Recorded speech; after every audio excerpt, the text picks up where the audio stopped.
લાખો ભારતીયો માટે અમેરિકાનું ગ્રીન કાર્ડ આજે પણ એક મોટું સપનું છે, પરંતુ જુલાઈ 2026ના નવા અપડેટ્સે આ સપનાનો રસ્તો પહેલા કરતા વધુ મુશ્કેલ બનાવી દીધો છે. હવે માત્ર લાંબા વેઇટિંગ પીરિયડ્સનો સામનો કરવો પૂરતો નથી, પરંતુ નવા કડક નિયમો, ફાઇલિંગમાં ઝીણવટભરી તપાસ અને ઇમિગ્રેશન અધિકારીઓની વધેલી સત્તાના કારણે દરેક અરજદારે વધુ સાવધાની રાખવી પડશે. એક સમય હતો જ્યારે ઘણા લોકો માનતા હતા કે જો તમામ જરૂરી લાયકાતો પૂર્ણ કરવામાં આવે તો ગ્રીન કાર્ડ મળવું માત્ર સમયનો પ્રશ્ન છે. પરંતુ હવે સ્થિતિ બદલાઈ ગઈ છે. અમેરિકાની ઇમિગ્રેશન સિસ્ટમ હવે માત્ર પાત્રતા નહીં, પરંતુ સમગ્ર કેસની વિશ્વસનીયતા, દસ્તાવેજોની ચોકસાઈ અને અરજદારની સંપૂર્ણ માહિતીના આધારે નિર્ણય લેતી થઈ રહી છે. તેથી જો તમે હાલમાં ગ્રીન કાર્ડની પ્રક્રિયામાં છો અથવા નજીકના સમયમાં અરજી કરવાની યોજના બનાવી રહ્યા છો, તો આ અપડેટ્સને સમજવું ખૂબ જ જરૂરી છે. આજે આપણે જાણીશું કે જુલાઈ 2026માં ગ્રીન કાર્ડ સંબંધિત કયા મોટા ફેરફારો થયા છે, કઈ કેટેગરીમાં વિઝા ઉપલબ્ધ નથી, કયા નવા નિયમો લાગુ થયા છે અને ભારતીય અરજદારોએ હવે કઈ બાબતોનું ખાસ ધ્યાન રાખવું પડશે. સૌપ્રથમ વાત કરીએ જુલાઈ 2026ના સૌથી મોટા સમાચારની. અમેરિકા દર વર્ષે એમ્પ્લોયમેન્ટ બેઝડ અને ફેમિલી બેઝડ ગ્રીન કાર્ડ માટે મર્યાદિત સંખ્યામાં વિઝા ફાળવે છે. દરેક કેટેગરી માટે અલગ અલગ વાર્ષિક કોટા નક્કી કરવામાં આવે છે. જ્યારે કોઈ ચોક્કસ કેટેગરીનો વાર્ષિક કોટા પૂર્ણ થઈ જાય છે, ત્યારે તે કેટેગરીમાં નવા ગ્રીન કાર્ડના અંતિમ અપ્રુવલ્સ અસ્થાયી રીતે અટકાવી દેવામાં આવે છે. જુલાઈ 2026ની વિઝા બુલેટિન અનુસાર ભારતીય અરજદારો માટે EB2 કેટેગરી અને ભારતની અનરિઝર્વ્ડ EB5 ઇન્વેસ્ટર કેટેગરી માટે ઉપલબ્ધ વિઝા નંબર આ નાણાકીય વર્ષ માટે સમાપ્ત થઈ ગયા છે. તેનો અર્થ એ નથી કે આ કેટેગરીમાં કરેલી તમામ અરજીઓ રદ થઈ ગઈ છે, પરંતુ જ્યાં સુધી નવા નાણાકીય વર્ષમાં એટલે કે ઓક્ટોબરથી નવા વિઝા નંબર ઉપલબ્ધ નહીં થાય, ત્યાં સુધી અંતિમ મંજૂરી આપવામાં આવી શકશે નહીં.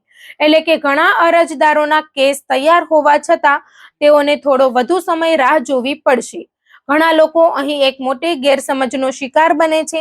ઘણા અરજદારો માને છે કે જો તેમનો કેસ સંપૂર્ણ છે તો તેમને તરત જ ગ્રીન કાર્ડ મળી જશે, પરંતુ વાસ્તવમાં વિઝા નંબર ઉપલબ્ધ હોવો પણ એટલો જ જરૂરી છે. જો કોટા પૂરો થઈ ગયો હોય તો તમારો કેસ પ્રક્રિયામાં રહી શકે છે, પરંતુ અંતિમ મંજૂરી અટકી જશે. તેથી આવા વિલંબથી ગભરાવાની જરૂર નથી, પરંતુ ધીરજ રાખવી અને નિયમિત રીતે વિઝા બુલેટિન તપાસતા રહેવું ખૂબ જ મહત્વપૂર્ણ છે. હવે વાત કરીએ જુલાઈ મહિનાના બીજા સૌથી મોટા બદલાવની, જે ઘણા અરજદારો માટે ચિંતાનો વિષય બની શકે છે. 10 જુલાઈ 2026થી USCIS દ્વારા ફાઇલિંગ સંબંધિત વધુ કડક નિયમો અમલમાં મૂકવામાં આવ્યા છે. હવે જો કોઈ અરજીમાં યોગ્ય સહી ન હોય, જરૂરી જગ્યાએ સહી કરવાનું રહી ગયું હોય અથવા ફાઇલિંગની કોઈ મહત્વપૂર્ણ પ્રક્રિયા અધૂરી હોય, તો USCIS અરજીને સીધી રિજેક્ટ અથવા ડિનાય કરી શકે છે. સૌથી મહત્વની વાત એ છે કે જો અરજી શરૂઆતમાં સ્વીકારી લેવામાં આવી હોય તો પણ પાછળથી તેની તપાસ દરમિયાન ખામી જણાય તો તેને અસ્વીકાર કરી શકાય છે. એટલે કે માત્ર રિસિપ્ટ મળવી એ હવે સુરક્ષાની ગેરંટી નથી. આ બદલાવનો સૌથી મોટો પ્રભાવ એ છે કે ઘણી વખત અરજદાર દ્વારા ભરવામાં આવેલી ફાઇલિંગ ફી પણ પરત મળતી નથી. એટલે કે જો નાની ભૂલના કારણે અરજી રદ થાય તો સમયની સાથે સાથે હજારો ડોલરનું આર્થિક નુકસાન પણ થઈ શકે છે. એક ખોટી તારીખ, એક અધૂરી સહી અથવા એક જરૂરી દસ્તાવેજ ન જોડવાથી આખી પ્રક્રિયા ફરીથી શરૂ કરવાની નોબત આવી શકે છે. તેથી હવે દરેક અરજદારે પોતાની અરજી એક વખત નહીં, પરંતુ ઘણી વખત ચકાસવી જરૂરી બની ગઈ છે. આ ઉપરાંત સ્ટેટ્સ એડજસ્ટમેન્ટ એટલે કે એડજસ્ટમેન્ટ ઓફ સ્ટેટ્સ પ્રક્રિયામાં પણ એક મહત્વપૂર્ણ સ્પષ્ટતા કરવામાં આવી છે. ઘણા વર્ષોથી લોકોમાં એવી માન્યતા હતી કે જો કોઈ વ્યક્તિ તમામ કાનૂની લાયકાતો પૂર્ણ કરે છે તો તેને ગ્રીન કાર્ડ મળવું લગભગ નક્કી છે. પરંતુ હવે USCIS સ્પષ્ટ કર્યું છે કે એડજસ્ટમેન્ટ ઓફ સ્ટેટસ એ એક ડિસ્ક્રેશનરી બેનિફિટ છે. તેનો સીધો અર્થ એ થાય છે કે ગ્રીન કાર્ડ આપવું કે નહીં તેનો આખરી નિર્ણય ઇમિગ્રેશન અધિકારીના વિવેક પર આધારિત રહેશે. એટલે કે ફક્ત કાયદાકીય પાત્રતા પૂરતી નથી, પરંતુ અધિકારી તમારા સમગ્ર કેસનું મૂલ્યાંકન કરશે. આ મૂલ્યાંકનમાં તમારી અરજીમાં આપેલી માહિતી, તમામ દસ્તાવેજોની સત્યતા અગાઉનો ઇમિગ્રેશન ઇતિહાસ, બેકગ્રાઉન્ડ ચેક અને અન્ય સંબંધિત પરિસ્થિતિઓનો પણ સમાવેશ થઈ શકે છે. જો અધિકારીને કોઈ ગેરસમજ, વિસંગતતા અથવા અધૂરી માહિતી જોવા મળે તો તેનો પ્રભાવ અંતિમ નિર્ણય પર પડી શકે છે. એટલે હવે દસ્તાવેજો માત્ર એકત્રિત કરવા પૂરતા નથી, પરંતુ તેઓ એકબીજાની સાથે સંપૂર્ણ રીતે મેળ ખાતા હોવા પણ જરૂરી છે.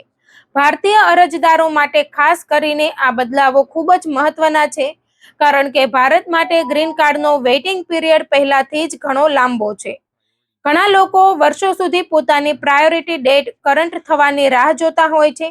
આવી સ્થિતિમાં જો નાની ભૂલના કારણે અરજી રદ થાય તો ફરીથી પ્રક્રિયા શરૂ કરવી અત્યંત નુકસાનકારક બની શકે છે. તેથી દરેક દસ્તાવેજ, દરેક તારીખ, દરેક સહી અને દરેક સપોર્ટિંગ એવિડન્સને ખૂબ જ કાળજીપૂર્વક તપાસવું જરૂરી છે. જો તમારી પ્રાયોરિટી ડેટ હજુ કરન્ટ નથી તો ઉતાવળમાં કોઈ પગલું ભરવાના બદલે દર મહિને પ્રકાશિત થતી વિઝા બુલેટિનને નિયમિત રીતે જોવી જોઈએ. ઘણી વખત સોશિયલ મીડિયા પર જૂની અથવા અધૂરી માહિતી વાયરલ થતી હોય છે, જેના આધારે લોકો ખોટા નિર્ણયો લઈ લે છે. પરંતુ વિઝા બુલેટિન દર મહિને બદલાઈ શકે છે, તેથી હંમેશા તાજી અને અધિકૃત માહિતીના આધારે જ આગળનું આયોજન કરવું જોઈએ.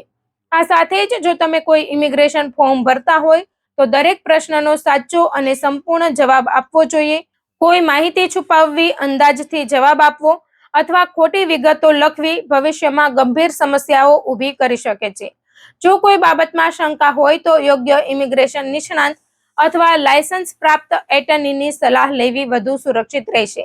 ખાસ કરીને EB2 અને EB5 કેટેગરીના અરજદારોએ હાલની સ્થિતિને ધ્યાનમાં રાખીને પોતાના કેસની પ્રગતિ પર સતત નજર રાખવી જોઈએ. જો અંતિમ મંજૂરીમાં વિલંબ થાય તો તે હંમેશા અરજીમાં ખામી હોવાના કારણે જ હોય એવું જરૂરી નથી.